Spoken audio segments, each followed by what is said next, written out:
Finally coming to theaters after a year-long delay, from the world of John Wick Ballerina is the first attempt to expand the universe of everyone's favorite assassin. Well, considering the delay and the fact that Lionsgate already announced they were reversing Reeves's death in the fourth entry to create a new sequel, fans may be smelling trouble. While it's not as bad as you may fear, this spin-off doesn't ever feel like anything more than a cash grab.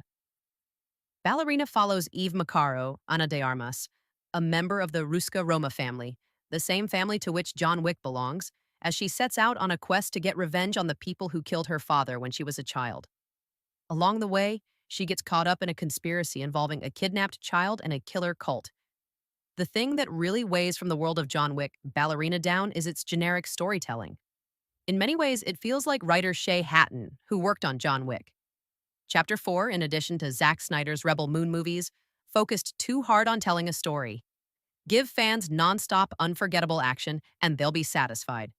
We don't need a generic revenge origin story about an orphan driven to violence because of the tragedy in their childhood. Because the characters and motivations feel so run-of-the-mill, the 2-hour runtime of Ballerina drags a lot more than most action flicks, not to mention the John Wick movies. There are enough fun moments sprinkled throughout that it's able to keep its audience from becoming fully disinterested, but there's a lingering feeling of been there, done that. That being said, the film does pick up significantly in the last hour, which is where it feels most like the work Chad Stahelski did in the main franchise. Of course, Stahelski helmed some supposedly significant reshoots in additional shoots, contested by director Len Wiseman, and we'd be unsurprised if this is where a majority of them were. This third act leans into the absurdity and over-the-top nature of the John Wick movies. Fans are undoubtedly coming to the movies to see bloody action, and Ballerina does deliver on that somewhat.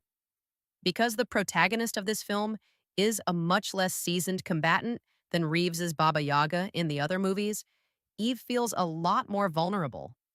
But that also gives her plenty of opportunity to use her wit rather than brute force, with some particularly memorable Stahelski-level action involving ice skates, grenades, and flamethrowers.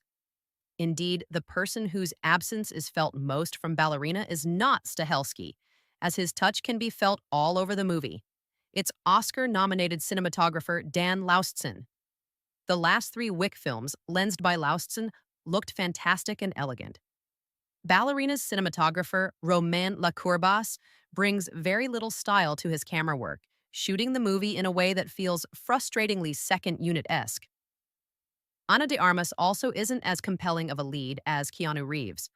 Although de Armas has shown in plenty of films that she has acting talent, Knives Out, Blonde, Blade Runner 2049, she mostly feels out of her element here. Although she handles the action very well, she's simply yelling all of her dialogue for the whole movie. There's very little emotion to be found in the performance, and while that's probably just as much, if not more, the fault of the script than de Armas, Eve is just not a very charismatic action heroine. The rest of the cast is mostly just a cameo fest of John Wick actors. Ian McShane, Angelica Houston, and Lance Reddick reprise their roles from past movies. Keanu himself even gets 2 scenes, one of which is played like a surprise reveal but was shown in all of the marketing materials anyway.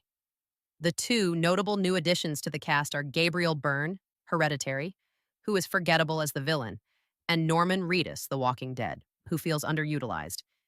If you're going into From the World of John Wick Ballerina expecting it to be up to the level of the John Wick movies, some of the best action movies of the century so far, you're going to be disappointed. But as far as generic summer action blockbusters go, there are certainly much worse than this. Share your thoughts in the comments below, and don't forget to like and subscribe for more updates.